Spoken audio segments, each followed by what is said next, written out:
Nandito naman tayo sa kulungan ng mga alaga para magpakain sa kanilang rasyon ngayong tanghali.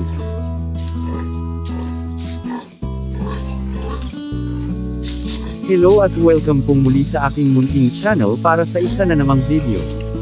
Bago ang lahat ay magpapasalamat uli ako sa ating mga kaibigan, taga-subaybay, mga manunood sa loob at labas ng ating bansa at sa lahat ng mga silent viewers. Maraming salamat po sa walang sawang suporta.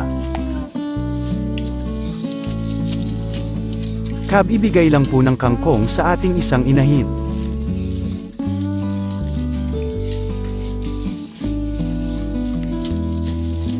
Ito po ang aming buntis na inahin at nasa 102 days na ang kanyang tiyan, nagugutom na yata dahil ang lakas niyang kumain ng kangkong.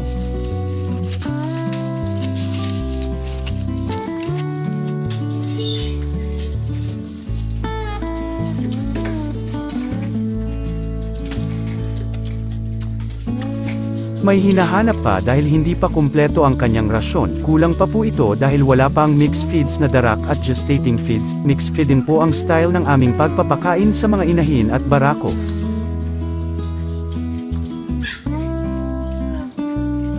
Mag-update ulit tayo sa kondisyon ng inahin at kung ano ang mga pagbabago sa kanyang katawan.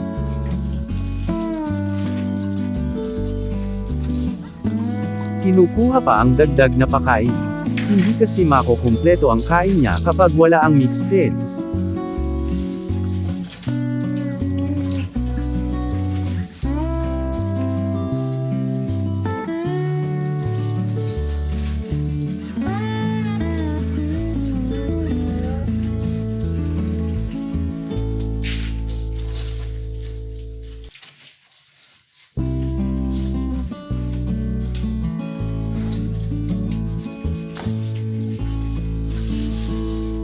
Ayan na po ang dagdag at nilagyan ng ilang tabong tubig. Ito po ang composition ng rasyon niya araw-araw at ang sisikaw powder naman ay sa umaga lang once a day at ito na ang vitamina nila araw-araw.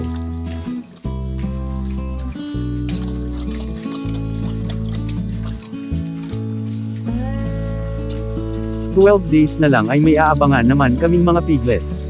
Simula kahapon ay umpisa nang nagbawas ng pakain, nasa 750 grams ang mixed feeds at kangkong 3 times a day.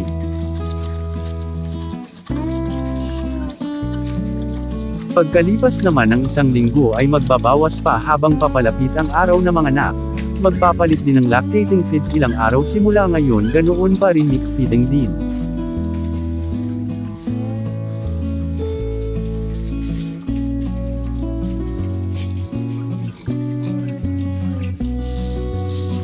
Kahit mixed feeding po ang style na aming pagpapakain ay malusog naman ang aming alaga at may kalakihan din ang katawan.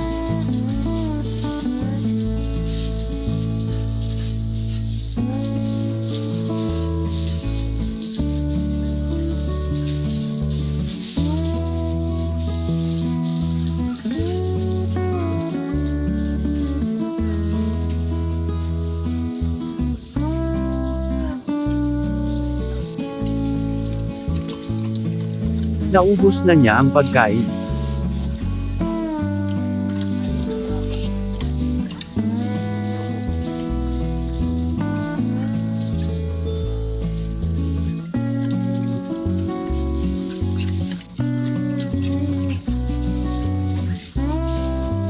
Ang kabubulog na inahin nasa 6 na araw pa. Kanya po itong mga biik na nasa kabilang kulungan, 4 na lang dahil nabili na ang iba at ibebenta sila bilang pangletsyon.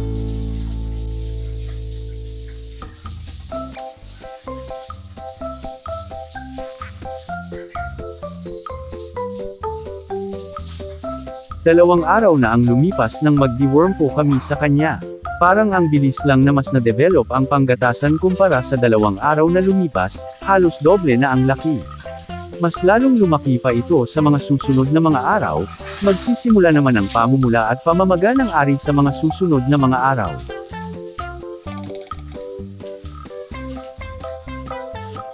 Magbibigay naman tayo ng iron vitamins on or before 109 days para may pabaon tayong lakas at vitamina sa araw na mga anak dahil stressful ito sa kanila.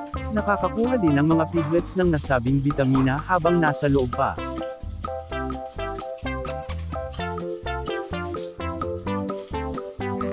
Lumaki na po talaga ang aming inahin, pero okay lang dahil nagbawas na ng pagkain hanggang sa araw na manganak para hindi siya mahirapan.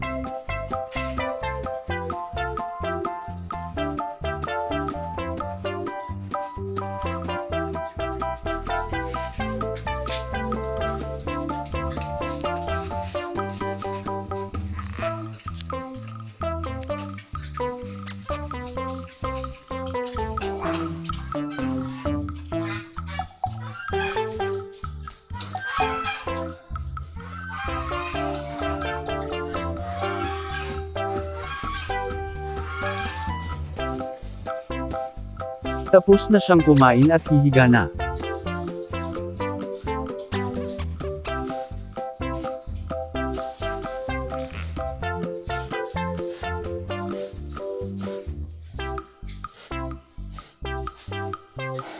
Paghiga niya ay masdan natin kung may mga gagalaw sa kanyang tiyan.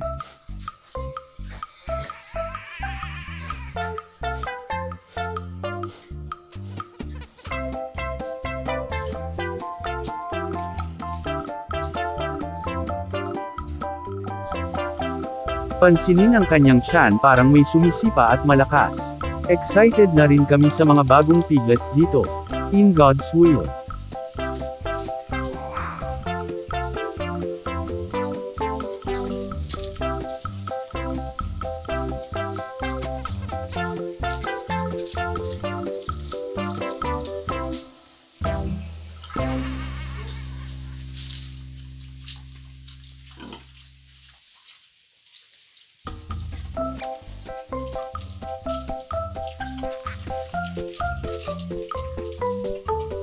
Hanggang dito na lamang po ang aking video at sana ay nagustuhan.